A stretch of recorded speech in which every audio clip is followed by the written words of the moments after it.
Ladies and gentlemen, things this New York newspaper man never knew till now about Canada's war effort. Canada is the only one of America's allies which has not used least lend help.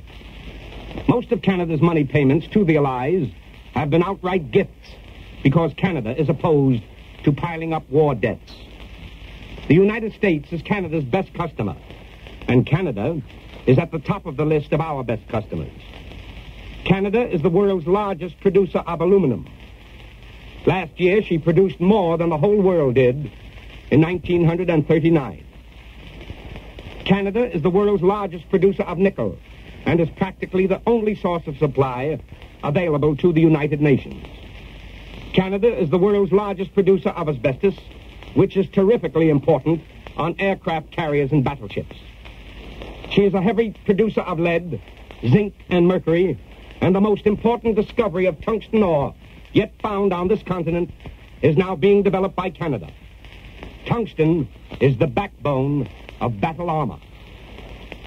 Without Canadian radium, the field services and hospitals of the United Nations armies would be almost helpless.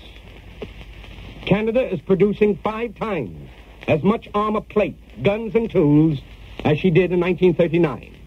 She is producing 16 types of gun carriages and mountings, although before she entered the war, she had never manufactured a big gun. She has delivered 100,000 units to date. Canada has the largest small arms factory in the British Empire. She has produced more than 1 million rifles and enough ammunition to fire 300 shots at every soldier in the German army. Canada is second only to us in building ships, although she had not built a sea-going cargo ship in 20 years when Adolf Hitler marched on Poland. Canada supplies all of the signal corps of the United Nations with a large amount of their equipment, including nearly 100 types of signaling sets. Canada has developed a new secret explosive for the invasion, the most powerful in the world. About 5 out of every 6 Canadian soldiers you see are volunteers. The Canadian Army has the largest volunteer force in the whole world. The Canadian Navy, which had only 15 ships before the war, now has more than 700 at sea. The Canadian Navy is 45 times larger in men. Canada provided the invention which licked the magnetic mine. It was the Canadian Navy which developed the seasickness pills which are used by all the Allies. Canada has developed the most secret type of ground and air detection apparatus which is protecting your home in a way that the Nazi Air Force would like to know, but which only Professor Einstein could explain. The Royal Canadian Air Force has 200,000 men manning its planes. There are 36 RCAF squadrons overseas. The Royal Air Force itself depends for 1/4 of its strength on RCAF crews. The British Commonwealth Air Training Plan is based in Canada.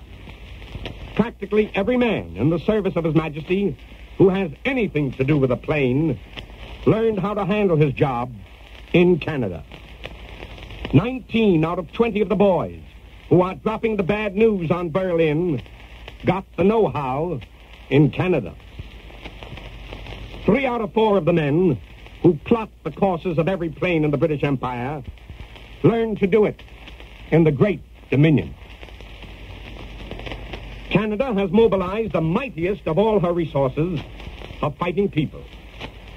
40,000 women are in the Canadian Armed Forces. Over 5,000 are in the Canadian Navy services, and 16,000 are in the RCAF. On Canada's mighty munitions assembly line, 1 out of every 4 persons is a Canadian woman. They handle the technical signaling devices and secret naval codes, and believe it or not, they plot the convoy routes. Canada has found them so proficient at radar and ASTIC that women are used as instructors. Nor is their work confined to intricate mechanical devices. They overhaul aircraft engines, operate power machines, and actually operate the new instrument, which determines errors in cannon fire. Almost every newspaper in North America is printed on Canadian newsprint. Canada is by far the largest producer of newsprint in the world. In spite of her terrific war effort, Canada is sending more newsprint to the United States than she did at the start of the war. A large part of it goes in direct support of our own war effort because U.S. production has declined 24% and our other markets have almost disappeared.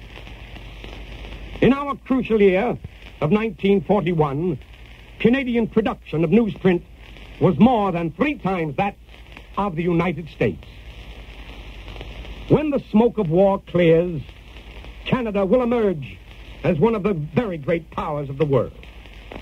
Canada and Alaska are the air crossroads for Europe and Asia.